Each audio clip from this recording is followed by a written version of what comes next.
Hello बच्चों, आज की इस वीडियो में क्लास 12 इकोनॉमिक्स में टॉप 25 एमसीक्यू करवाऊंगा जो आपके 5 अप्रैल के एग्जामिनेशन में आने वाले हैं। तो आप सभी बच्चे इस वीडियो को लास्ट तक बने रहिएगा। वीडियो पसंद आए तो वीडियो को लाइक करिएगा, चैनल पर न्यू आए तो चैनल को सब्सक्राइब करिएगा और जितना हो सके वीडियो को अपने दोस्तों को शेयर करिएगा। तो चलिए आज का वीडियो हम लोग बच्चों शुरू करते हैं। तो देखिए, ये हमारा पहला सवाल है। ये है हमारा इकोनॉमिक्स का, देखिए मॉडल सेट पेपर 1 टर्म 1 का है, जिसमें जितने ऑब्जेक्टिव क्वेश्चन बनेंगे मैं आपको टॉप 25 क्वेश्चन टिक करवाऊंगा। तो आप सभी बच्चे वीडियो के लास्ट तक बने रहिएगा, ठीक है। वीडियो पसंद आने पे तभी आपको वीडियो को लाइक और शेयर करना है, वरना ऐसे करने की कोई जरूरत नहीं है। देखिए आपको क्या दिया हुआ है, दो वस्तु है, एक्स और वाई दिया हुआ है। दोनों की उत्पादन संभावना दी हुई कि किस तरह दोनों बिकने वाला है। वस्तु एक्स का 0 है, 1 है, 2 है, 3, 4 है। फिर वस्तु वाई का 10 है, 8 है, 6 है, 4 है, 2 और 0 है। तो उत्पादन संभावना वक्र का इसका जो आकार होगा, देखिए कैसे, पहले 0 से 10 है, फिर 1 से 8 है, 2 से 6 है, 3 से 4 है, 4 से 2 है। देखिए किस तरह होगा ये हमें बताना है, ठीक है, याद रखिएगा। तो कैसा होगा ये हमको सब करो। देखिए पहले देखिए तो 0 से 10 बढ़ा, फिर 1 से 10 फिर बढ़ा, 2 से 6 फिर बढ़ा, 3 से 4 फिर 4 से 2 फिर घट गया, फिर 5 से 0। तो ये क्या है, एक पहला पद बढ़ता है फिर घट रहा है।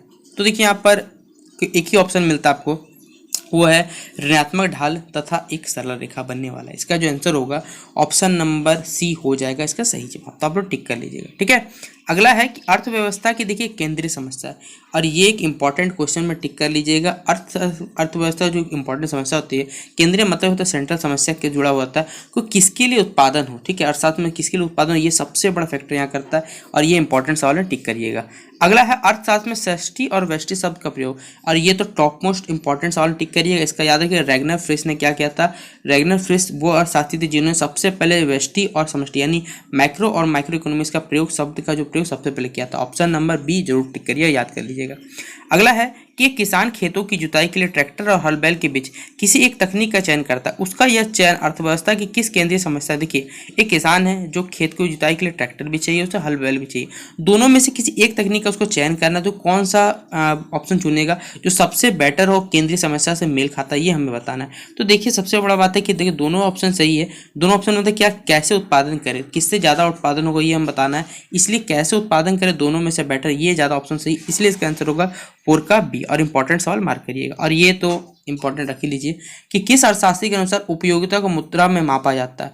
तो याद रखिएगा बच्चों, इसका सही जवाब अल्फ्रेड मार्शल के द्वारा, अर्थशास्त्री द्वारा उपयोगिता को मात्रा में मापा जाता है, ठीक है।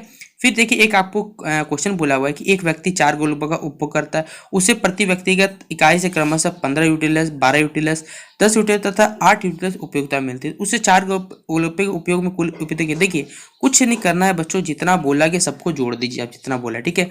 15, 12, 27, 27, 10, 37, 37 और 8 बच्चों 45। ऑप्शन नंबर सी देख लीजिए, 45 यूटिलस हो गया खत्म। देखिए और बच्चों जितना ग्राफ बना हुआ, ग्राफ का सवाल देखिए ऑब्जेक्टिव बड़ा सॉल्व मत करने जाइएगा, डायरेक्ट आंसर याद रखिएगा। बस ग्राफ कैसा बना, देखिए ये क्या है, गुलाब जामुन रसगुल्ला का ग्राफ दिया हुआ है कि बजट रेखा ए बी है, ठीक है। इसमें देखिए कुछ पूछा हुआ, इन दोनों वस्तुओं के बीच क्रमतः P R and P G, ठीक है, दोनों का प्राइस रसगुल्ला और प्राइस ऑफ गुलाब जामुन के बीच का जो ढाल होगा वो कैसा होगा ये हमें बताना है, ठीक है। तो क्या किस तरह का बच्चों ढाल होगा ये हमें बताना है। तो याद रखिए बच्चों, ये क्या होगा, P R by P G. ये ऑप्शन नंबर का है हमारा ए में इसका सही जवाब है, ठीक है। अगला सवाल हमसे, निम्नलिखित में से कौन सी वस्तु की मांग को प्रभावित करने का कारक नहीं है। देखिए वस्तु की मांग को प्रभावित करने का कारक नहीं बोला कि वस्तु की कीमत, संबंधी वस्तु की कीमत, साधनों की कीमत या फिर वस्तु उपयोगिता की आय। तो कौन सा कारक नहीं है बच्चों, साधनों की कीमत पे, ये हमसे इस पे एक फैक्टर नहीं होता, ठीक है। तो 8 का डी टिक कर लीजिए आप लोग इंपॉर्टेंट में, ठीक है, 8 का आंसर। अगला सवाल बच्चों हमारा, यदि एक वस्तु की कीमत कम होने से वस्तु की मांग कम हो जाती है। एक वस्तु बच्चों एक्स है जिसकी कीमत कम होने से वस्तु की जो मांग भी है वो क्या कम हो जाती है, इन वस्तु को क्या कहा जाएगा, सीधा बात है। तो दोनों एक वस्तु एक दूसरे के लिए जरूरी, एक बढ़ेगा दूसरा बढ़े, एक घटे दूसरा घटेगा, इसे कहा जाता है प्रतियोगी वस्तुएं। और ऑप्शन नंबर ए इसका सही जवाब लोग टिक करिएगा और इंपॉर्टेंट सवाल मार्क कर लीजिएगा। अगला है बच्चों, यदि एक वस्तु कीमत में 5% की कमी होने के बाद उसकी मात्रा 8% बढ़ जाती है तो मांग की कीमत में उसका मान क्या होगा। देखिए ये परसेंटेज का क्वेश्चन आप आराम से सॉल्व कर लीजिएगा। इसका जो आंसर को बता देता हूँ, 10th का ए 1.6 हो जाएगा। कहाँ से आएगा, अगर आपको चाहिए तो कमेंट में बताइए, मैं आपसे बच्चे जरूर बना दूंगा, ठीक है। अगला है हमारा कि निम्नलिखित में से किस वस्तु की मांग लोचदार होगी। कौन सी वस्तु है जिसकी मांग लोचदार होगी, जीवन रक्षा दवाएं, नमक की, रेफ्रिजरेटर की या फिर वस्तु माचिस की। तो याद रखिए किसकी मांग जो लोचदार होती है हमेशा वो होती है रेफ्रिजरेटर, ठीक है। अगला है निम्न रेखा चित्र में मांग ए बी के बिंदु जी पर मांग की लूच क्या होगी। ठीक है, एक रेखा चित्र है बच्चों ए बी में, बिंदु जी पर उसको मांग की लूच क्या होगी, एक होगी, एक से कम, जीरो होगी, एक से अधिक। तो याद है कि मांग की जो लोच होती है जो भी पॉइंट देगा उसके अनुसार क्या होगा बच्चों, 1 से अधिक होता है। ठीक है, इसलिए ऑप्शन नंबर क्या टिक करिएगा, डी टिक कर लीजिएगा। अगला सवाल बच्चों हमारा, किस प्रकार की वस्तु की कीमत बढ़ने पर उपभोक्ता उस वस्तु की अधिक मात्रा खरीदता है? तो जीवन रक्षक दवाएं, विलासिता वस्तु, आवश्यक वस्तु या फिर गिफिन वस्तु।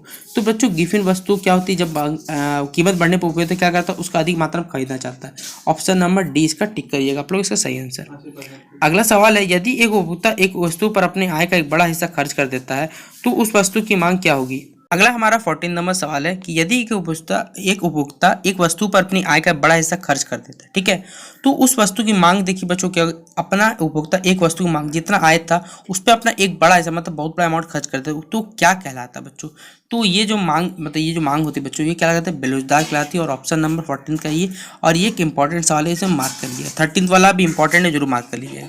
अगला है 15, ये मोस्ट इंपॉर्टेंट रखिएगा कि औसत स्थिर लागत वक्र का आकार जो होता है वो कैसा होता है, आयताकार परवलयीय होता है। ठीक है, याद रखिए 15 का सी इंपॉर्टेंट करिएगा। ठीक है, फिर हमारा परिवर्ती साधन का, ठीक है, परिवर्ती साधन का औसत उत्पाद बढ़ता है जब क्या होता है, याद रखिएगा, जब सीमांत उत्पाद औसत उत्पाद से क्या होता है, अधिक होता है। और यह ऑप्शन नंबर क्या है बच्चों, ए में आपको मिल जाएगा। फिर 20 नंबर सवाल है कि कुल उत्पादन अधिकतम तब होता है जब सीमांत उत्पादन मान क्या होता है, 0, ऋणात्मक, धनात्मक या अधिकतम। तो याद रखिएगा, जब सीमांत यहाँ पर दिख रहा है आपको जी पॉइंट पे, यहाँ पर क्या होता है बच्चों, हमें बताना है कि सीमांत उत्पादन मान क्या होता है, जब वो क्या होता है, 0 होता है। ठीक है, तब इसका मान, उत्पादन का मान अधिकतम होता है। अगला सवाल है, यदि कुल उत्पाद टोटल प्रोडक्ट तथा परिवर्ती साधन की मात्रा क्यू है तो औसत उत्पाद का जो सूत्र होता है बच्चों, तो वो क्या होता है बच्चों, TP/Q हो जाता है। ऑप्शन नंबर ये है बच्चों हमारा ए में। ठीक है, और इंपॉर्टेंट में मार्क कर लीजिए, ये भी बच्चों 19 नंबर 20 नंबर दोनों इंपॉर्टेंट है। यदि कुल उत्पाद टीपी तथा परिवर्ती साधन की मात्रा क्यू है तो सीमांत उत्पाद का जो सूत्र होता है बच्चों, वो क्या होता है आपका, TP/Q हो जाता है। यही क्वेश्चन है बच्चों, पूरा पे देखिए, कोई अलग क्वेश्चन नहीं है, क्योंकि बोला ही वही क्वेश्चन, सिर्फ 2 बार प्रिंट हो गया है। जब औसत उत्पाद सीमांत लागत से कम होती है तो औसत लागत क्या होता है बच्चों, सीधा बात है, वो क्या होगा, बढ़ेगा ही बढ़ेगा, क्योंकि औसत लागत जैसी घटेगा वो बढ़ जाता है औसत लागत आपका। अगला सवाल हमारा, परिवर्तनशील अनुपातों का नियम उत्पादन कितने स्तर की व्याख्या करता है? तो वो करता है बच्चों आपके 3। ठीक है, कितने स्तर की, 3। फिर अगला हमारा 22 नंबर इंपॉर्टेंट करिएगा, अल्पकालीन औसत लागत वक्र का जो आकार होता है वो कैसा होता है बच्चों, यू आकार का होता है आपका अल्पकालीन औसत वक्र। ठीक है, उसके बाद बच्चों हमारा सवाल है जो पूछा गया कि निम्नलिखित में से कौन स्थिर लागत का एक उदाहरण, स्थायी कर्मचारी का वेतन, प्रति इकाई बिजली बिल या फिर दैनिक मजदूर की मजदूरी या फिर कच्चे। तो आप ही बताइए, एक स्थिर लागत का बताया हुआ है। ठीक है, तो कौन सा होगा बच्चों, यहाँ पर एक स्थायी कर्मचारी जिसका वेतन हमेशा फिक्स है, उसी का स्थायी लागत होगा। ठीक है, स्थिर लागत होगा। अगला 24 नंबर सवाल है बच्चों हमारा कि औसत लागत और सीमांत लागत आपस में बराबर होती है जब औसत लागत क्या होता है बच्चों, जब वो न्यूनतम होता है। ऑप्शन नंबर डी ये टिक कर लीजिएगा। ठीक है, अगला 25 नंबर इंपॉर्टेंट मार्क करिएगा, किसी वस्तु की प्रति इकाई बिक्री से उत्पादक को प्राप्त राशि क्या कहलाती है? तो वो कहलाती है बच्चों आपको कुल आगम कहलाती है। ठीक है, ऑप्शन नंबर ए में टिक कर लीजिएगा। ठीक है, अगला सवाल हमारा 26 नंबर और इंपॉर्टेंट मार्क कर लीजिएगा कि कुल लागत TC तथा कुल लागत TFC और कुल परिवर्तन से TVC। तो इसके लिए देखिए कौन सा फॉर्मूला बनेगा, तो बच्चों याद रखिएगा, कुल स्थिर लागत बराबर होता है बच्चों आपका कुल लागत प्लस कुल परिवर्तनशील लागत, यानी ऑप्शन नंबर ये हमारा ए में हो जाएगा, इसका सही जवाब हो जाएगा। ठीक है, तो इसे मार्क कर लीजिएगा। अगला हमारा सवाल 27 नंबर कि जब किसी वस्तु की मांग में वृद्धि होती है लेकिन पूर्ति में कोई परिवर्तन नहीं होता, संतुलन कीमत में क्या होगा बच्चों, सीधा बात है, क्या होगा, वृद्धि हो जाएगा। ठीक है, ऑप्शन नंबर बी टिक कर लीजिएगा। अगला सवाल है हमारा 27 इंपॉर्टेंट मार्क कर लीजिए आप लोग। फिर अगला, यदि किसी वस्तु की मांग डी तथा पूर्ति एस है तो बाजार संतुलन की जो शर्त होगी बच्चों वो क्या होगी, कंडीशन बताना है। तो डी बराबर दोनों के दोनों क्या होते हैं बच्चों, वस्तु की मांग और पूर्ति क्या होती है, बराबर होती है। 28 का ए टिक कर लीजिएगा। अगला सवाल है, यदि किसी वस्तु का न्यूनतम समर्थन मूल्य बाजार मूल्य से क्या होता है बच्चों, वो हमेशा क्या होता है बच्चों, याद रखिए अधिक होता है। ठीक है, फिर अगला, निम्नलिखित में से कौन सा फलन पूर्ति के नियम को प्रदर्शित करता है, कौन सा नियम बताता है बच्चों, तो बताता है एस बराबर फंक्शन ऑफ पी। ठीक है, एफ ऑफ पी। अगला सवाल है, मुक्त प्रवेश और निकास की स्थिति में एक पूर्ण प्रतियोगी बाजार में संतुलन कीमत डैश के बराबर होती है, न्यूनतम कुल लागत, न्यूनतम औसत लागत, न्यूनतम सीमांत लागत या फिर अधिकतम लागत। तो क्या होगा बच्चों सही जवाब, इसका हो जाए न्यूनतम औसत लागत।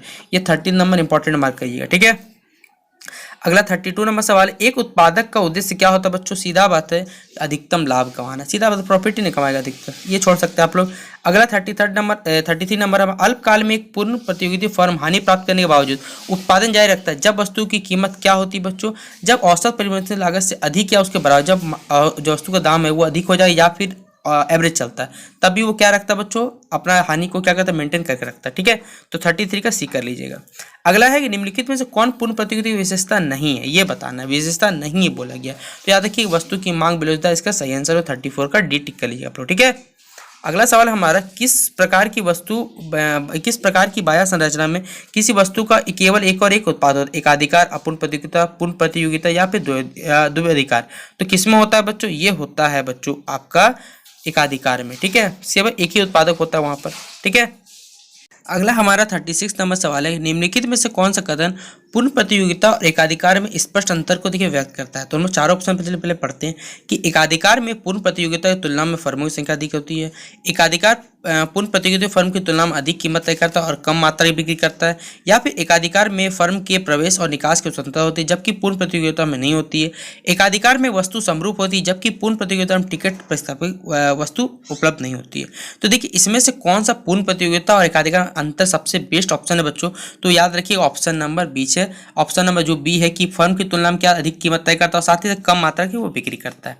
फिर अगला हमारा 37 नंबर सवाल है कि एकाधिकार के अंतर्गत कीमत पी और सीमांत लागत जो एमसी होती है, ठीक है, मार्जिनल कॉस्ट के बीच में देखिए कैसा संबंध होता है वो याद रखिएगा। तो कैसा होता है बच्चों, वो होता है आपका पी जो होता है अंतर्गत जो कीमत होता है वो सीमांत लागत हमेशा बड़ा होता है। ठीक है, तो 37 का बी और इंपॉर्टेंट सवाल टिक करिएगा। अगला सवाल है, निम्नलिखित में से किस बाह्य संरचना में कीमत और सीमांत लागत में समानता पाई जाती है, एकाधिकार, अपूर्ण प्रतियोगिता, पूर्ण प्रतियोगिता या फिर बच्चों द्वैध अधिकार में। तो किस में पाई जाती है बच्चों, तो याद रखिएगा ये पूर्ण प्रतियोगिता में पाई जाती है।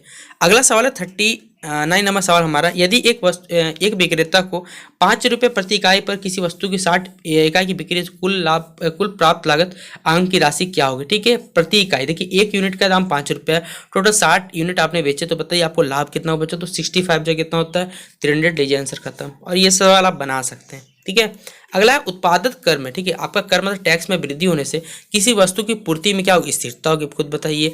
वृद्धि हो, टैक्स बढ़ गया तो बच्चों सीधा बात उसमें क्या हो जाएगी, कमी हो जाएगी, तो 40 का सी हो जाएगा। तो ये हमारा था देखिए बच्चों टर्म 1 का मॉडल सेट पेपर 1 से जितना आपको क्वेश्चन सारा के सारा आंसर तो बता ही दिया, सारे के सारे इंपॉर्टेंट सवाल टिक करवा दिए। इसी तरह आपको बाकी सेट का भी जितना इंपॉर्टेंट सवाल चाहिए तो कमेंट बॉक्स में जरूर बताइएगा, फिर मैं आपको टर्म 2 का भी इंपॉर्टेंट सवाल टिक करवा दूंगा। तो वीडियो पसंद आए तो वीडियो को आप शेयर करिएगा, वीडियो कैसा लगा कमेंट सेक्शन में जरूर बताइएगा। तो चलिए मिलते हैं अपने अगले वीडियो पे।